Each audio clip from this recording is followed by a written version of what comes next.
ശരിയായ വഴിയിൽ കുട്ടികളെ മുന്നോട്ട് നയിക്കാൻ യുവജനതയ്ക്ക് വേഗത്തിൽ സാധിക്കുമെന്ന് ജില്ലാ കളക്ടർ വി വിഘ്നേശ്വരി. പട്ടികവർഗ വികസന വകുപ്പ്, സാമൂഹ്യ സന്നദ്ധ സേന, കേരള യൂത്ത് ലീഡർഷിപ്പ് അക്കാദമി എന്നിവയുടെ സംയുക്ത ആഭിമുഖ്യത്തിൽ സംഘടിപ്പിച്ച ത്രൈവ് പരിശീലന പരിപാടി പോളിയം തുരുത്ത് ഇക്കോ വില്ലേജിൽ ഉദ്ഘാടനം ചെയ്യുകയായിരുന്നു കളക്ടർ. സംസ്ഥാനത്തെ മോഡൽ റെസിഡൻഷ്യൽ സ്കൂളുകളിലെ വിദ്യാർത്ഥികളിൽ ക്രിയാത്മക വളർത്തുന്നതിനായി ആവിഷ്കരിച്ചിട്ടുള്ള പദ്ധതിയാണ് tribal higher education and interactive ventures for excellence.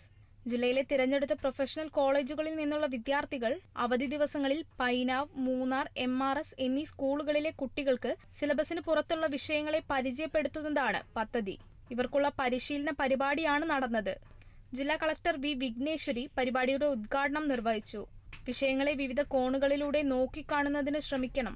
സമൂഹത്തിൽ വലിയ മാറ്റങ്ങൾ വരുത്താൻ കഴിവുള്ളവരാണ് പുതിയ തലമുറയിലെ കുട്ടികളെന്നും ജില്ലാ കളക്ടർ പറഞ്ഞു. See from the other person's perspective. That is called empathy. നമ്മൾ സിമ്പത്തി അറിയാലോ, പാവമെന്ന് പറയും. പക്ഷെ എംപത്തി പറഞ്ഞാൽ ഞാൻ ആളുടെ സ്ഥിതിയിലുണ്ടെങ്കിൽ ഞാൻ എന്താ ചെയ്തേക്കും, അതാണ് എംപത്തി. അത് വേണം.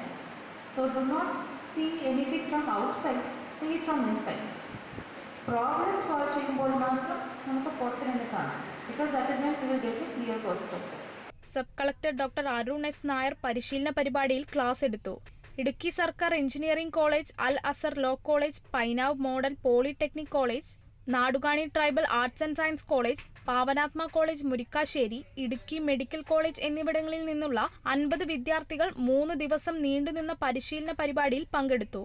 Project thrive coordinator Jomol Jose, Painavu MRS school head mistress incharge Divya George, green valley development society father Joby, Al Azhar law college faculty coordinator Madhuri തുടങ്ങിയവർ പങ്കെടുത്തു. Kerala vision news, Idukki.